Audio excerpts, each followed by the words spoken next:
एकदम fix structure, particular substrate जो उस साइट में फिट हो सकता है। ये मान लो एंजाइम है, ये इसकी एक्टिव साइट है, ठीक है। एक पर्टिकुलर सबस्ट्रेट जो इस साइट पे आके फिट हो जाएगा वो इसके साथ बाइंड कर जाएगा।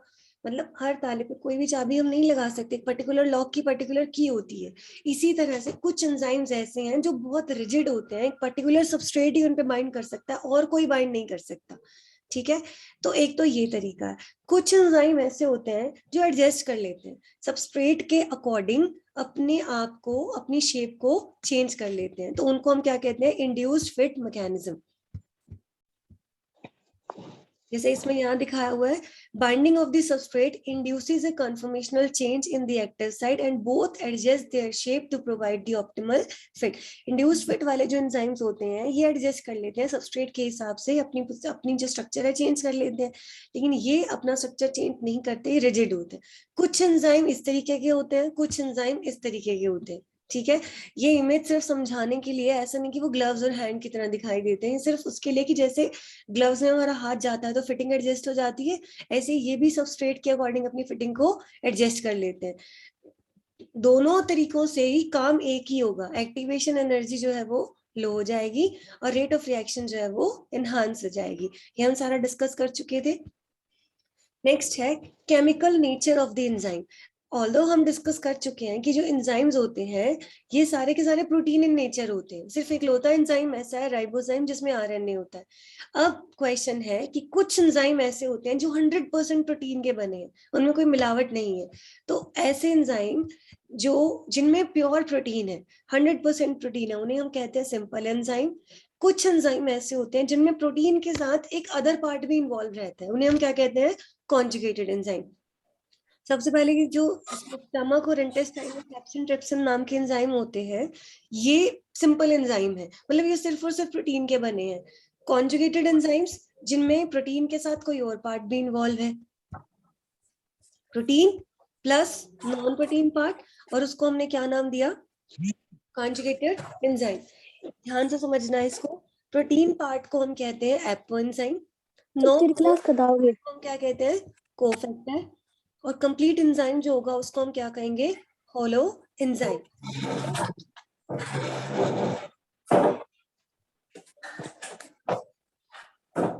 जिसका भी माइक ऑन है प्लीज उसे म्यूट कर दो।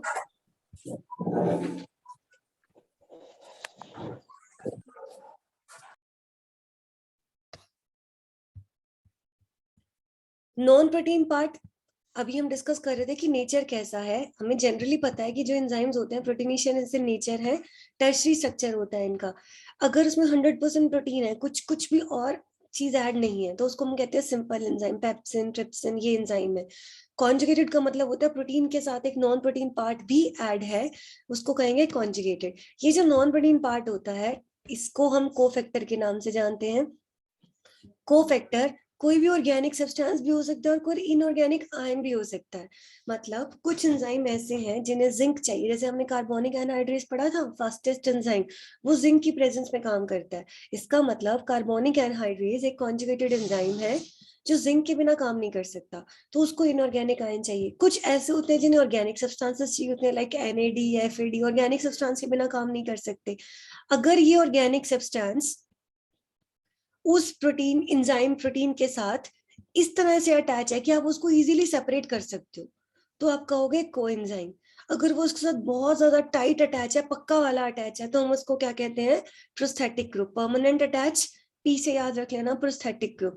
तो ये बुक में एक पैराग्राफ दिया हुआ है जो बहुत इंपॉर्टेंट है, आप इसको फ्लो चार्ट की फॉर्म में ही करोगे कि प्रोटीन दो टाइप्स के हो सकते हैं, एंजाइम दो टाइप के हो सकते हैं, sorry, simple enzyme and conjugated. जिनमें सिर्फ प्रोटीन है वो सिंपल, जिनमें प्रोटीन के साथ कुछ नॉन प्रोटीन पार्ट है वो कॉन्जुगेटेड। इस नॉन प्रोटीन पार्ट को हम कोफैक्टर कहते हैं। It can be anything, it can be any inorganic metallic ion और it can be any organic substance. अगर ये ऑर्गेनिक सब्सटेंस इजीली सेपरेट हो जाता है तो कोएंजाइम, अगर वो उसके साथ पक्का वाला अटैच है तो हम कहते हैं उसको प्रोस्थेटिक ग्रुप, ये उसके नाम है, ठीक है। इन दोनों के मिलने से जो कंप्लीट एंजाइम बनता है कॉन्जुगेटेड, इसको हम क्या कहते हैं, होलो एंजाइम, ठीक है। इनऑर्गेनिक आयंस को कहते हैं एक्टिवेटर्स चाहिए, ठीक है। तो इस तरीके से ये अलग अलग कैटेगरी में इनको डिवाइड किया गया है। जहां डाउट हो प्लीज बीच में बोल देना। नेक्स्ट और लास्ट इसका पार्ट है, कौन कौन से ऐसे फैक्टर्स हैं जो एंजाइम के एक्शन को अफेक्ट करते हैं।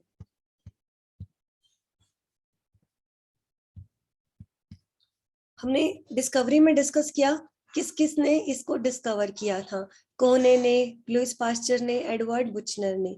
ठीक है, एंजाइम करते क्या है, रेट ऑफ रिएक्शन को तो इंक्रीज कर देते हैं, और ये काम किया कैसे जाता है, एक्टिवेशन एनर्जी को डाउन करके। एक्टिवेशन एनर्जी क्या थी, minimum amount of the energy which is required to carry out the reaction, इसको डाउन करते हैं।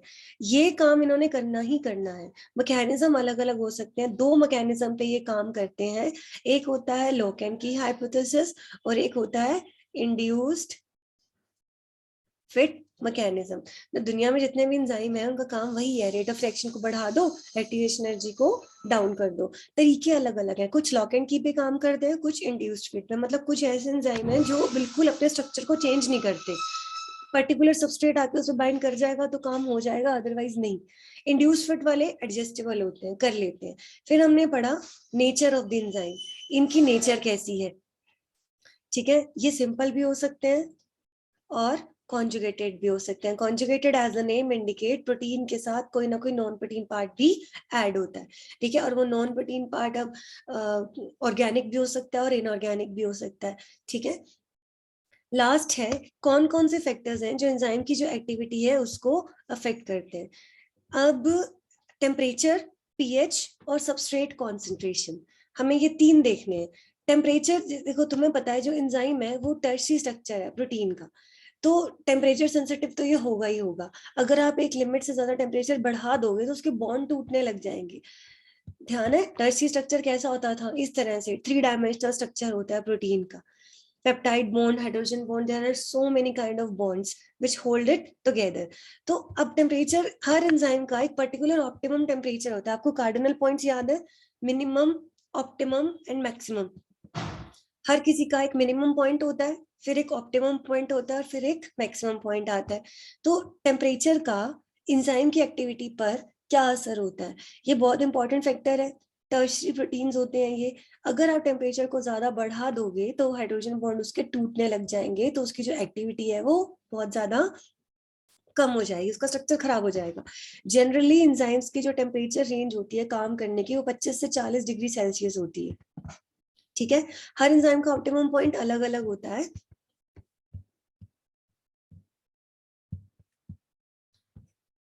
जब आप एंजाइम का ग्राफ देखते हो तो वो बेल शेप ग्राफ है, बेल शेप ग्राफ सबको पता होगा।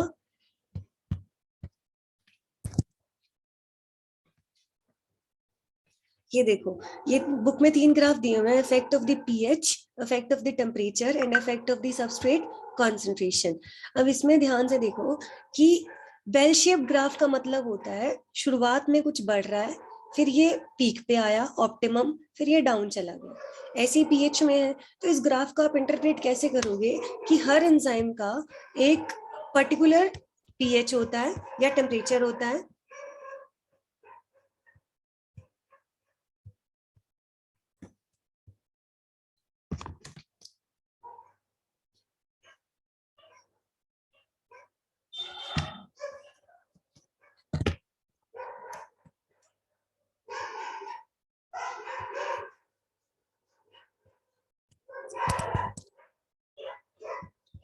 ये ग्राफ दिख रहा है जो जज बुक में बना हुआ था आपका, कि हर एंजाइम का एक पर्टिकुलर टेम्परेचर रहता है, 25 से 40 की इस रेंज में ये मैक्सिमम काम करते हैं।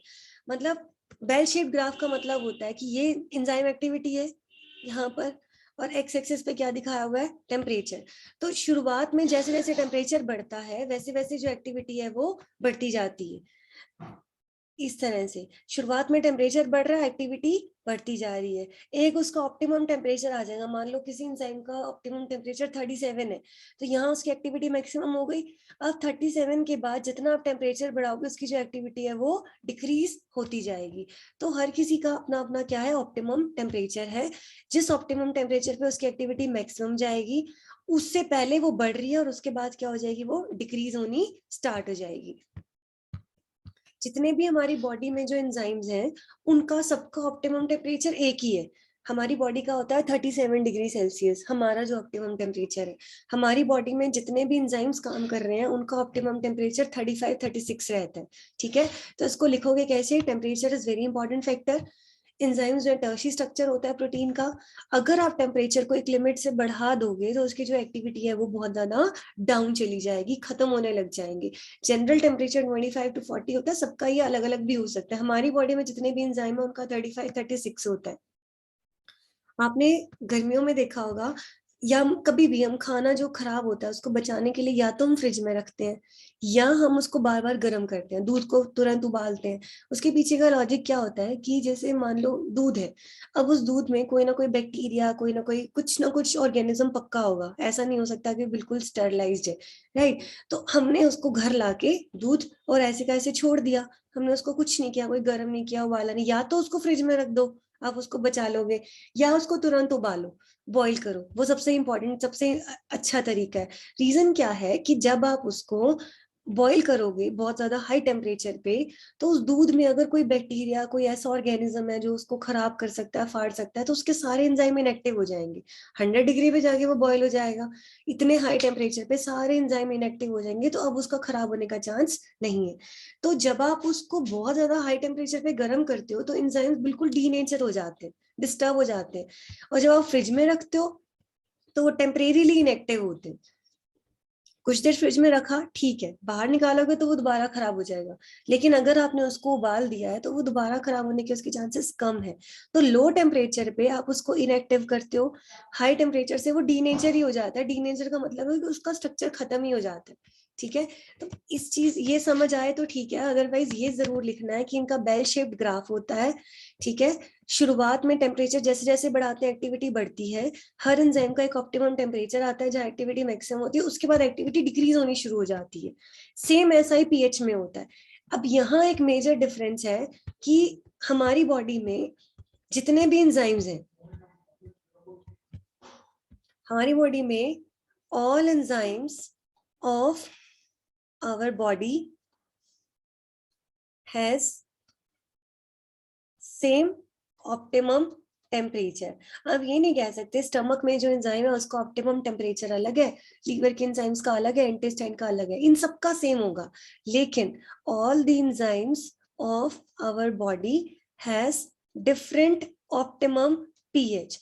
पीएच सबका अलग अलग होता है।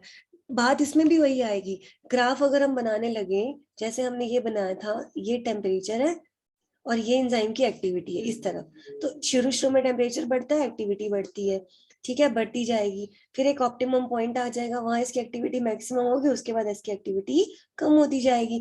ऐसा ही पीएच के केस में भी रहता है, उसका ग्राफ भी सेम ऐसे ही रहेगा, राइट, कि एक बार एक्टिविटी बढ़ती है, फिर पीक पे जाती है, और उसके बाद अगर उसको आप बढ़ाते हो तो वो घटनी शुरू हो जाएगी क्योंकि उसका स्ट्रक्चर डिस्टर्ब हो गया।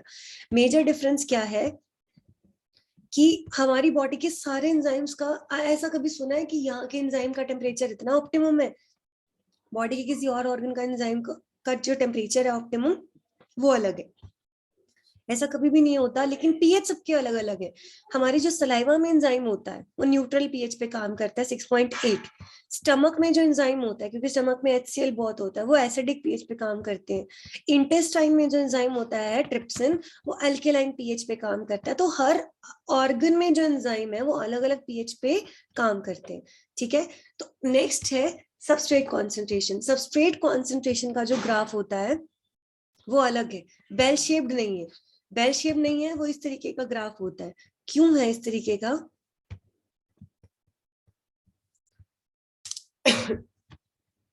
जब सबस्ट्रेट कॉन्सेंट्रेशन का ग्राफ बनाते हो, ये आपकी सबस्ट्रेट कॉन्सेंट्रेशन है, ये एंजाइम की एक्टिविटी वेलोसिटी है। जैसे जैसे सबस्ट्रेट कॉन्सेंट्रेशन बढ़ती है एक्टिविटी बढ़ती है। एक्टिविटी को वेलोसिटी नाम से भी जानते हैं, स्पीड कितनी है। फिर एक टाइम के बाद ये बढ़ के अब ये कांस्टेंट हो जाती है, ये नीचे नहीं आ रही वापस।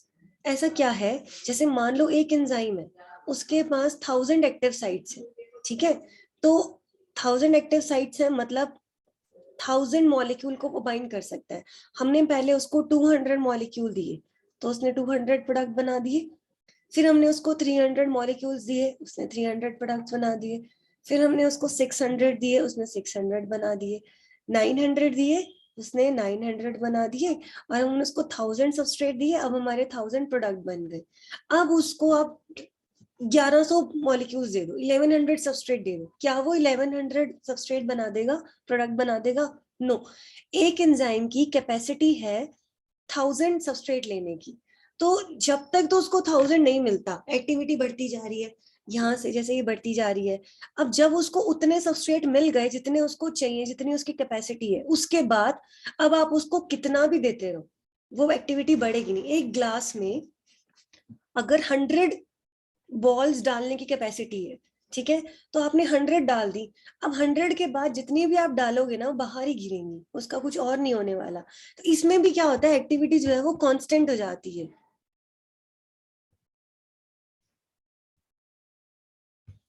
ठीक है, वो एक्टिविटी जो क्या होती है वो कांस्टेंट हो जाती है। तो इसीलिए जो सबस्ट्रेट, अब हमने पीएच और एंजाइम में देखा था कि शुरू में टेम्परेचर बढ़ाओ तो एक्टिविटी बढ़ती है, फिर पीक पे जाती है। अगर आप उसके ज्यादा टेम्परेचर या पीएच बढ़ाते हो तो उसकी एक्टिविटी खत्म होनी शुरू हो जाती है। सबस्ट्रेट के केस में ऐसा नहीं होता, पीक पे जाने के बाद ना वो बढ़ती है ना घटती है, वो स्टेबल हो जाती है। इसीलिए ये जो ग्राफ होता है ये इस तरीके का बनता है। ठीक है,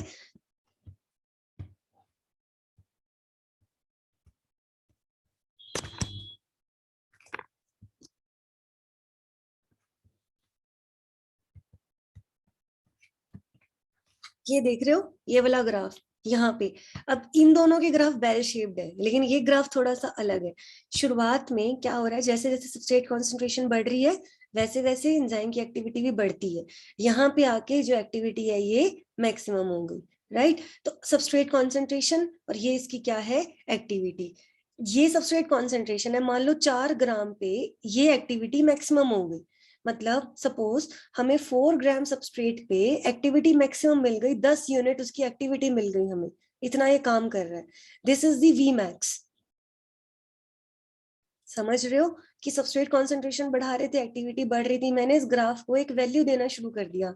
मैंने मान लिया कि 4 ग्राम सबस्ट्रेट दिया था तो एक्टिविटी 10 यूनिट आई थी, ये मेरी वी मैक्स आ गई। तो इसका हाफ वी मैक्स कितना होगा, मतलब मुझे मैक्सिमम का हाफ चाहिए, लाइक मुझे 5 यूनिट चाहिए। 5 यूनिट स्पीड चाहिए तो मुझे कितना ग्राम सबस्ट्रेट देना पड़ेगा, 2 ग्राम देना पड़ेगा। समझ रहे हो, ये अगर वी मैक्स है 10 तो इसका हाफ कितना होगा 5। 10 की जो स्पीड मिलती है 4 ग्राम पे मिलती है, तो हाफ स्पीड कितने ग्राम पे मिलेगी, 2 ग्राम्स पे। तो ये जो हाफ जो आया जिसने हमें हाफ स्पीड दी, this is known as the K M. यहां से समझाती हूँ एक बार।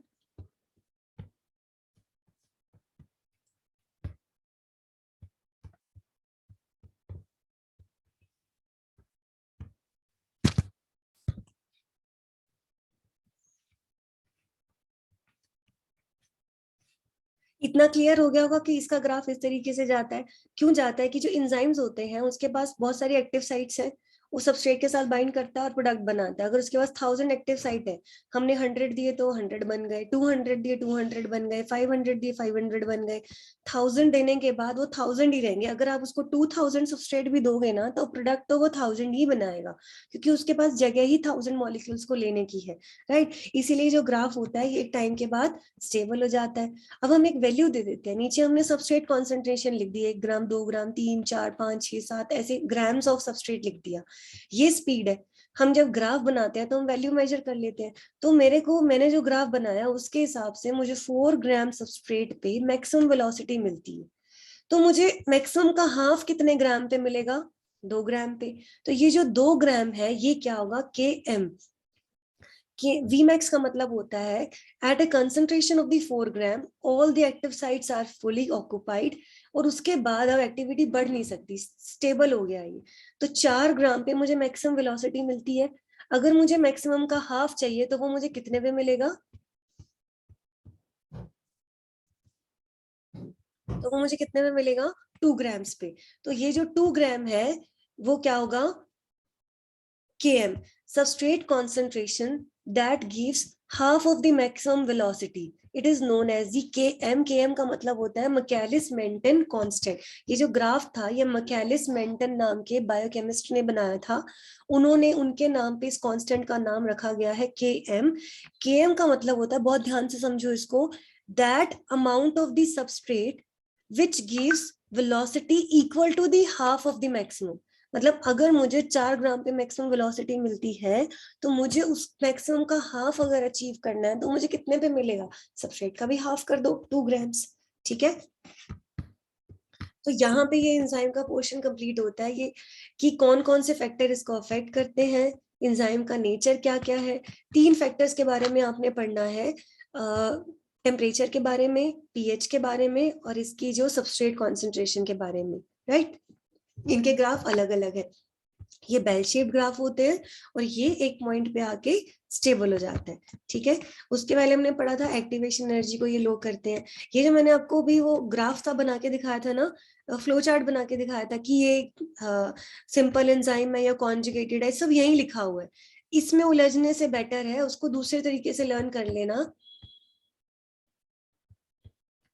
जैसे एंजाइम है, उसको अगर एक प्रोटीन पार्ट है प्लस एक क्या था उसका non protein part, complete enzyme को क्या कहते हैं, होलो एंजाइम। ये जो नॉन प्रोटीन पार्ट होता है ये ऑर्गेनिक मॉलिक्यूल भी हो सकता है और ये इनऑर्गेनिक मॉलिक्यूल भी हो सकता है, राइट। अगर ये ऑर्गेनिक मॉलिक्यूल है और ये उससे परमानेंट अटैच है तो हम उसको प्रोस्थेटिक ग्रुप कहते हैं, टेम्परेरीली अटैच है तो हम उसको कोएंजाइम कहते हैं। इस तरह से फ्लो चार्ट सा बना के समझ लेना इसे। एक इसमें छोटा सा टॉपिक और दिया हुआ है, नेमिंग ऑफ द एंजाइम, जो अभी हमें वैसे डिटेल में नहीं करना, पर थोड़ा सा मैं आइडिया दे देती हूँ कि जितने भी पहले तो एंजाइम्स होते हैं उनके पीछे एज लगा होता है।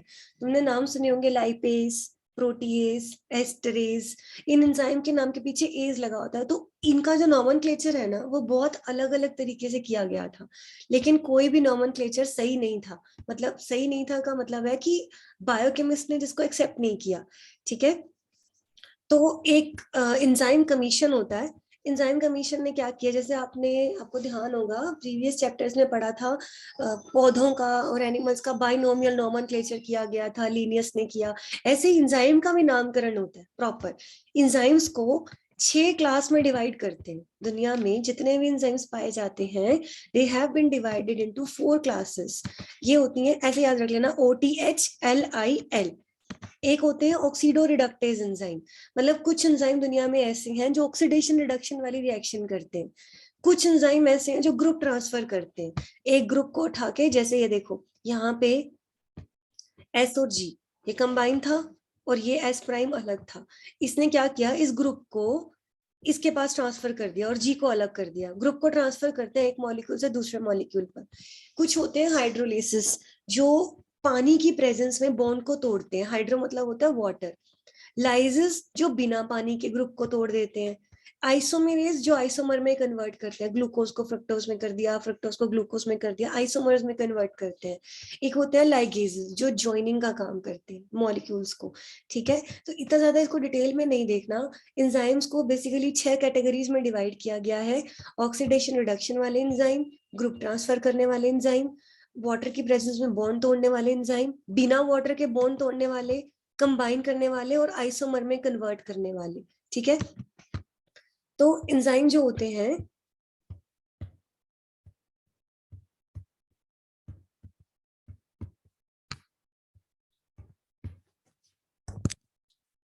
एंजाइम बायोमोलिक्यूल है, लेकिन protein, carbohydrate, lipid, nucleic acid, इनसे ये बहुत ज्यादा अलग है। ठीक है, और ये डायरेक्टली एनर्जी नहीं देते, कोई बिल्डिंग ब्लॉक नहीं है, लेकिन इनके बिना हमारा सर्वाइवल जस्ट लाइक इम्पॉसिबल, कि हम नहीं रह सकते। हमारी बॉडी की रिएक्शंस को ये कैटालाइज करते हैं। डिस्कवरी लुइस पास्चर ने, कोहने ने, एडवर्ड बुशनर ने की थी। ठीक है, इन तीनों के नाम याद रखने हैं। उसके बाद ये करते क्या है, रेट ऑफ रिएक्शन को एनहांस कर देते हैं। जो ये काम करते हैं, रेट को बढ़ा देते हैं, स्पीड को बढ़ा देते हैं, उसको हम कहते हैं turn over number of the enzyme. इस दुनिया में पाया जाने वाला सबसे तेज फास्टेस्ट एंजाइम कौन सा है, कार्बोनिक एनहाइड्रेज, राइट। अब ये काम क्या करते हैं, एक्टिवेशन एनर्जी को लो करते हैं। या बस ये कह सकते हो कि एक इनकी कोशिश होती है कि सारे के सारे मॉलिक्यूल रिएक्शन में पार्टिसिपेट कर सके, हमें ज्यादा से ज्यादा प्रोडक्ट मिल सके। इसको हम एक ग्राफ से शो करते हैं। ठीक है, ये समझाया था मैंने, जैसे बहुत सारे मॉलिक्यूल्स हैं, सबके पास अलग अलग अमाउंट ऑफ एनर्जी है। रिएक्शन को जो एनर्जी चाहिए वो 5 यूनिट है। तो जो इस रिक्वायरमेंट को पूरा करता है वो तो पार्टिसिपेट कर लेगा, बाकी पार्टिसिपेट नहीं कर पाएंगे। तो एंजाइम क्या करता है, उस एनर्जी को ही लो कर देता है। दो मैकेनिज्म होते हैं काम करने के, लॉग इन की hypothesis and induced fit mechanism, अलग अलग तरीके से ये काम करते हैं।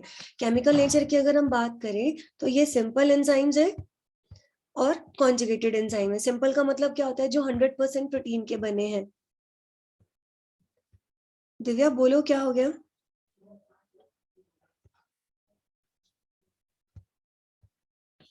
सिंपल मतलब जो 100% प्रोटीन है, कॉन्जुगेटेड जिनमें प्रोटीन के साथ नॉन प्रोटीन पार्ट भी ऐड होता है। ठीक है, अब ये जो नॉन प्रोटीन पार्ट होता है इसे हम क्या कहते हैं, कोफैक्टर। प्रोटीन को कहते हैं एपो एंजाइम, और जो कंप्लीट एंजाइम बनेगा उसको हम क्या कहते हैं, होलो एंजाइम। ठीक है, ये कोफैक्टर ऑर्गेनिक भी हो सकता है, इनऑर्गेनिक भी हो सकता है। ये इस तरह से इसको एक बार देख लीजिएगा। फैक्टर्स कौन कौन से हैं जो इसकी एक्टिविटी को अफेक्ट करते हैं, टेम्परेचर, पीएच और सबस्ट्रेट कॉन्सेंट्रेशन। मतलब टेम्परेचर का बहुत असर है एंजाइम के ऊपर। एक पर्टिकुलर टेम्परेचर पे थोड़ी एक्टिविटी बढ़ती है, फिर ये मैक्सिमम जाती है, और उसके बाद अगर आप टेम्परेचर बढ़ाते हो तो ये टूट जाएंगे, खत्म हो जाएंगे, एक्टिविटी डाउन चली जाएगी। सेम ऐसा ही पीएच में होता है। ये मैंने ना बॉडी टेम्परेचर वाला मेंशन किया, इसे चाहे आप छोड़ देना। ये जरूर कर लेना कि फूड को लो टेम्परेचर पे रखते हैं, हाई टेम्परेचर पे रखते हैं तो क्या होता है। लो टेम्परेचर पे आप टेम्परेरीली इनएक्टिव करते हो, लेकिन हाई टेम्परेचर पे उसका स्ट्रक्चर खत्म हो जाता है। ठीक है, पीएच में क्या होता है कि हर बॉडी में जितने भी एंजाइम है सबका ऑप्टिमम पीएच अलग अलग है। कोई एसिडिक पीएच पे अच्छा काम करता है, कोई बेसिक पे काम करता है, तो कोई न्यूट्रल पे। तो सबका ऑप्टिमम पीएच अलग अलग है। ठीक है, सबस्ट्रेट कॉन्सेंट्रेशन का ग्राफ इनसे बिल्कुल अलग होता है। शुरू में सबस्ट्रेट कॉन्सेंट्रेशन बढ़ाते हैं, एक्टिविटी बढ़ती है, फिर वो बिल्कुल स्टेबल हो जाती है। मतलब आप उसको कितना ही सबस्ट्रेट देते जाओ, वो एक्टिविटी बढ़ा नहीं पाएगा, जितनी उसके पास जगह थी उसने वो पूरी कर ली। ठीक है, तो जिस सबस्ट्रेट कॉन्सेंट्रेशन पे आपको मैक्सिमम एक्टिविटी मिल गई, ये तो आपकी वी मैक्स है। हमें ये देखना है, मतलब मान लो मुझे 4 ग्राम पे 10 मिली है, ये मेरी हद है, मैक्सिमम। अब मुझे मैक्सिमम का हाफ चाहिए, मतलब 5। वो कितने ग्राम पे मिलेगा, 2 ग्राम पे। तो ये जो 2 ग्राम है, this is the Km, that substrate concentration that gives velocity equal to the half of the maximum. अगर मुझे 4 ग्राम पे 10 मैक्सिमम मिल रहा है, तो मुझे 5 कितने पे मिलेगा, 2 ग्राम पे। इस तरह से एक बीच में एक टॉपिक आया था आर्की बैक्टीरिया का, टैक पॉलीमेरेज। मैंने बताया कि जो एंजाइम होते हैं जनरली ये 25 से 40 डिग्री से तक एक्टिव होते हैं। मतलब ऑप्टिमम टेम्परेचर सबका अलग अलग होता है। शुरू में एक्टिविटी बढ़ती है, ऑप्टिमम पे मैक्सिमम जाती है, और उसके बाद एक्टिविटी कम हो जाती है। सारे एंजाइम का पैटर्न एक ही है काम करने का। ठीक है, एक अलग सा एंजाइम है टैक पॉलीमेरेज। टैक पॉलीमेरेज, ये आर्की बैक्टीरिया में पाया जाता है। आपको ध्यान होगा मैंने आपको आर्की बैक्टीरियाज बताए थे। ये वो बैक्टीरिया होते हैं जो एक्सट्रीम कंडीशंस में उगते हैं, ग्रो करते हैं, सॉरी। मतलब हद से ज्यादा गर्मी में भी रह लेंगे, हद से ज्यादा ठंड में भी रह लेंगे, गीजर्स में भी रह लेंगे। तो ये टेम्परेचर के पास स्पेशल फीचर्स होते हैं कि ये बहुत ज्यादा हाई टेम्परेचर को टॉलरेट कर देते हैं। ये हम पीसीआर में यूज करते हैं। आगे जब 12th में आता है बायोटेक के अंदर पीसीआर, वहां पे पीसीआर में क्या होता है, आपको 100 अबव टेम्परेचर पे जाना होता है। वहां आपको एंजाइम भी चाहिए, लेकिन एंजाइम बहुत सेंसिटिव है। तो सिर्फ एक लोटा ये एंजाइम है जो 100 डिग्री, 150 डिग्री, 200 डिग्री को भी टॉलरेट कर सकते हैं। तो इनका स्ट्रक्चर ही अलग है, ये हाई टेम्परेचर पे भी बहुत ज्यादा काम कर सकते हैं। राइट, यहाँ पे एंजाइम पार्ट खत्म होता है। इवनिंग तक जिसको जो भी डाउट है प्लीज मुझसे डिस्कस कर लेना, रिकॉर्डिंग में शेयर कर लूंगी आपके साथ। कल मुझे नया चैप्टर स्टार्ट करना है, breathing and exchange of the gases. इसका जो टेस्ट है उसकी डेट हम ग्रुप में डिसाइड कर लेंगे।